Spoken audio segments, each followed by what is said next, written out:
grow, still can't stop it.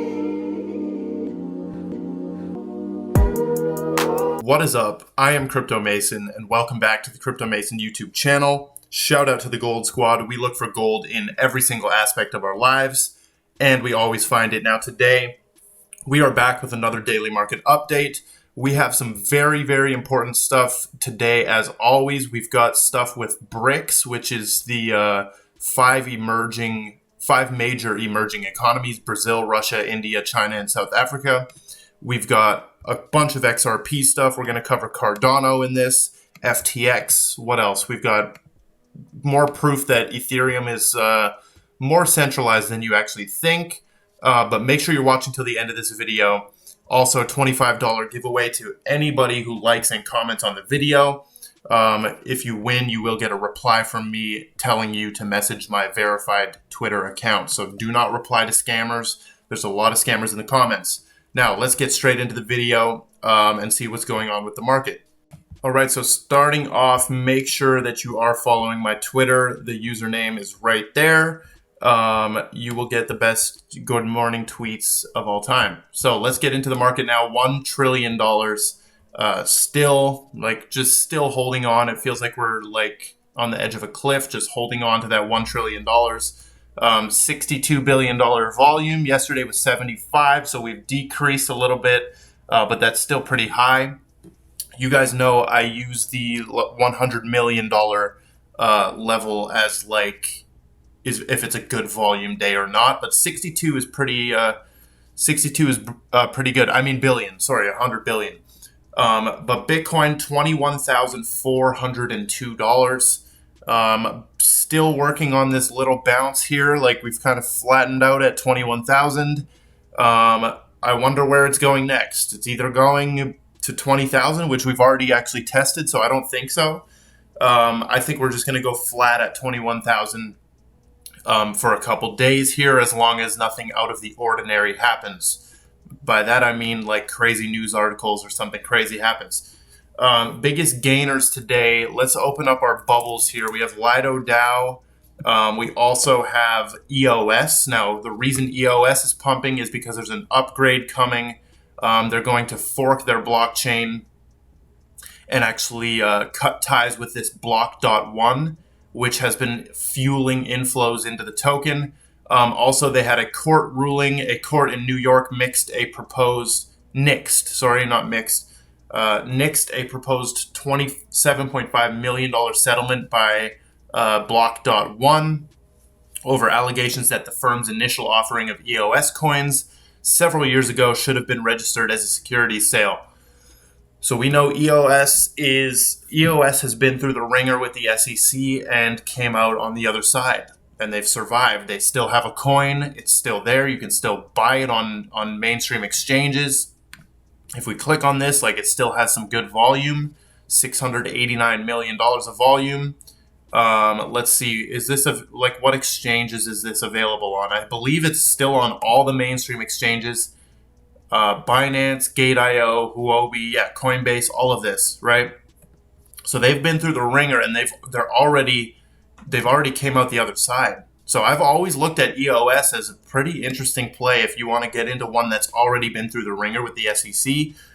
Plus, this does have a pretty huge all-time high. Like, it's been to 20. What has it been to? About $20. And then back in 2021, it went to like 15, right? So this could be pretty good. That's a 15 or basically a 10x if you buy right now.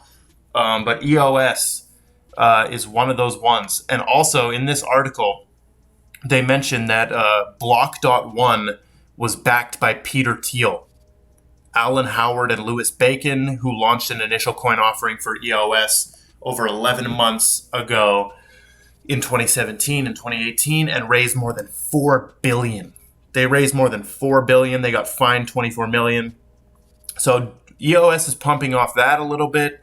And as we know, if we go to the bullish exchange, right, or if we go to INX, some of these more regulated exchanges, these exchanges that are completely for the matrix, we will see that EOS is on here. Okay, EOS is one of the coins that they're listing on here. Let's see if we can find it right now. They might have taken it off. I searched EOS. Nope, I am correct. It's right there. So if we look at an exchange, this is an exchange by Peter Thiel that I am patiently waiting to see the advancements with. It looks like you can log in and register now, so maybe I'll have to do that after this video. But Bullish Exchange, like you can see, here's the pairings that they have available. And it's very, very limited. Link, Litecoin, EOS, Ethereum, Bitcoin, and USDC, right? So very select pairs. Why is EOS selected? There's a reason. There's a reason why EOS is selected to be on there among Litecoin, Bitcoin, and ETH. And that's because it's been through the ringer with the SEC already. So moving on, we have Quant releasing the NFT standard right here. So this is, they recently released Overledger 2.2.12. I can't keep up with these Overledger updates. It seems like there's one every day and all the numbers look the same. Okay, so 2.2.12. They are introducing the QRC 721 standard. So we know that they already released the QRC 20 tokens, which is like the Quant version of a ERC 20, right? And this was 2.2.2. Introduces new Tier 2 QRC 20 secure smart contract capabilities. And then these MDApp, which means multi-DApp. So basically a decentralized app that can use multiple protocols and multiple networks and blockchains. Developers can now deploy Tier 2 QRC 20 secure smart contracts.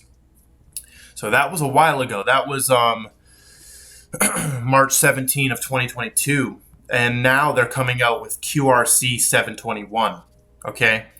These NFTs are structured similarly to ERC 721 tokens, though the latter can only be deployed on Ethereum. These QRC NFTs are blockchain agnostic and work across multiple distributed ledger technologies.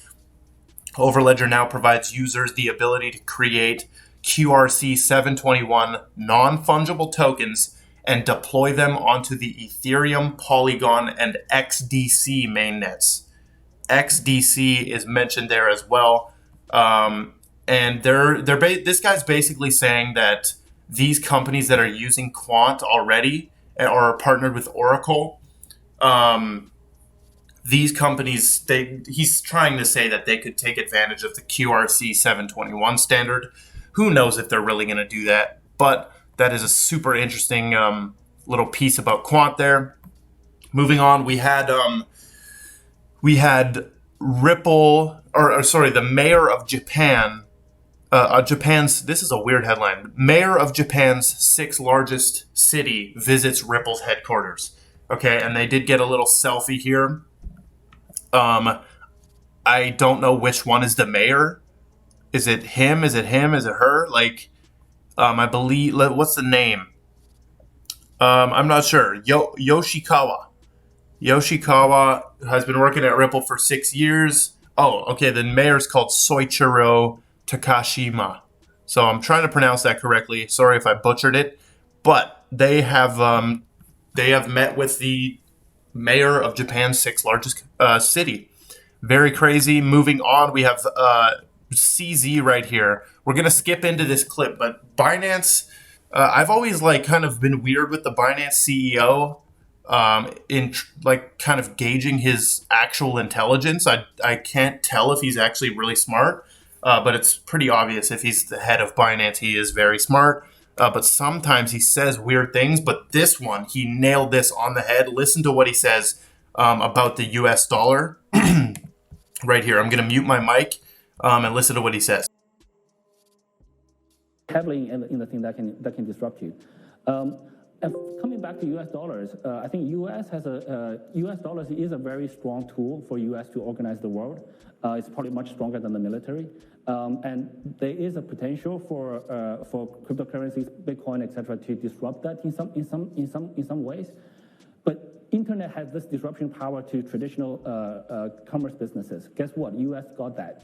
Amazon's based in the U.S., Google's in the U.S., Facebook, Twitter, etc. If U.S. had that if U.S. didn't embrace that innovation, those companies may not be in the U.S. Those companies may be elsewhere. And so now you got a balance between technology, wanting to attract technology innovation, embracing that, or just say protect our film industry and have that go elsewhere. But the technology will develop around the world. You cannot erase a concept from 4 million people's heads, 400 million people's heads. So he said there. Also, that quote about the US dollar being a more powerful organization tool than the military is pretty crazy. I don't know if that idea is coming from his brain or he heard or someone else has said that first. But if he said that first, that is pretty crazy. That's a really good insight right there from CZ. And it's true. The money is the best organization tool for humans. It's very true. Like military gets everyone riled up and money will just get them excited. So we're already at 10 minutes here, but we got a lot more to cover. So stay tuned and we're going to get into this stuff. We have JP Morgan CEO Jamie Dimon saying that something worse than a recession should be coming. And I did see a funny Twitter reply to this of somebody saying, yes, a decentralized and permissionless world is coming, right? And that's basically saying that Jamie Dimon knows that, and he's saying that's worse than a recession is an actual truthful world. But this is obviously not what he means. He definitely means that, I don't know, he means a double recession? Who knows what he's referring to? Like some people say civil war, what could be coming worse than a recession? What is he referring to? Now, here's a Ripple brics theory. This is the main part of this video, I'd say. The USD is soon to explode. BRICS is carving the path for a new system. So BRICS is this right here, these people holding hands weirdly right there. This is China, Russia, South Africa, and what's the other one? South Africa, China, India, Russia, and Brazil. That's a part of the BRICS. And the BRICS are just a major emerging economies. And this guy is pointing out that this could have ties to Ripple, helping these countries emerge as major emerging economies, just like the BRICS says.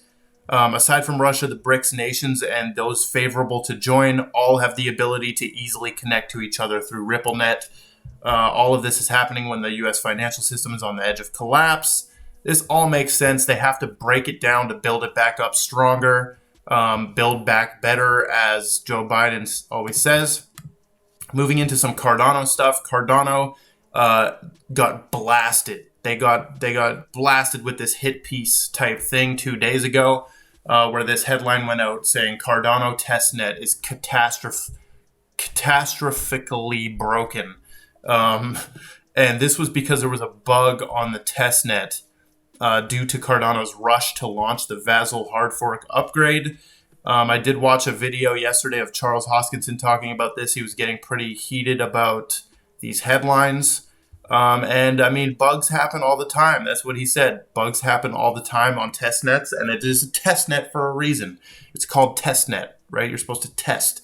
But when the Vasil hard fork comes out, this will definitely pump Cardano because you can't complain though. I would say to Charles, you can't complain when you do get a negative headline because the amount of positive headlines that coin gets, even when it just it surpasses XRP on market cap and immediately there's headlines about it.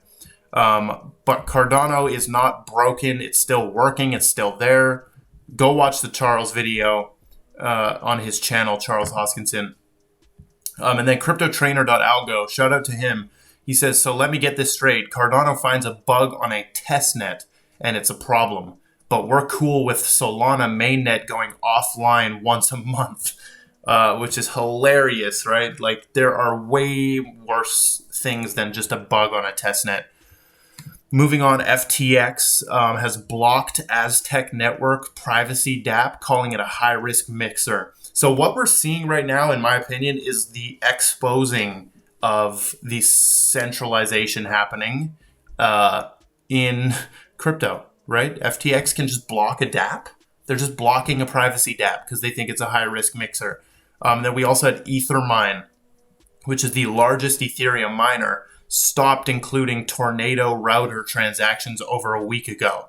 So they stopped including it. They just stopped, right? Look at these aspects of centralization, and what it's proving to me is that like real decentralization is kind of impossible.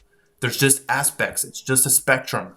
And I'm going to send out like a job request right here. If anybody wants to help me create or can create this for me, I will pay, obviously, is a website where it's just like CoinMarketCap. You could even like pull the CoinMarketCap API. But I want like, do you see this thing right here? This percentage of circulating supply? I want this, but like on a spectrum and showing the decentralization. So what you would need to do is somehow make up like characteristics or like a set properties that they should have if they're centralized or decentralized, and somehow be able to calculate that automatically and show it in a bar on the spectrum of how decentralized or centralized these coins are. For example, one aspect of Bitcoin would be the hash rate being controlled by like 4 parties. The majority of the hash rate that would contribute to Bitcoin's decentralization or centralization spectrum bar, and they would be further to one side because of that, right? XRP would have Ripple holding most of the supply. That would contribute. So let's make a website like that because I think it'll be very, very helpful.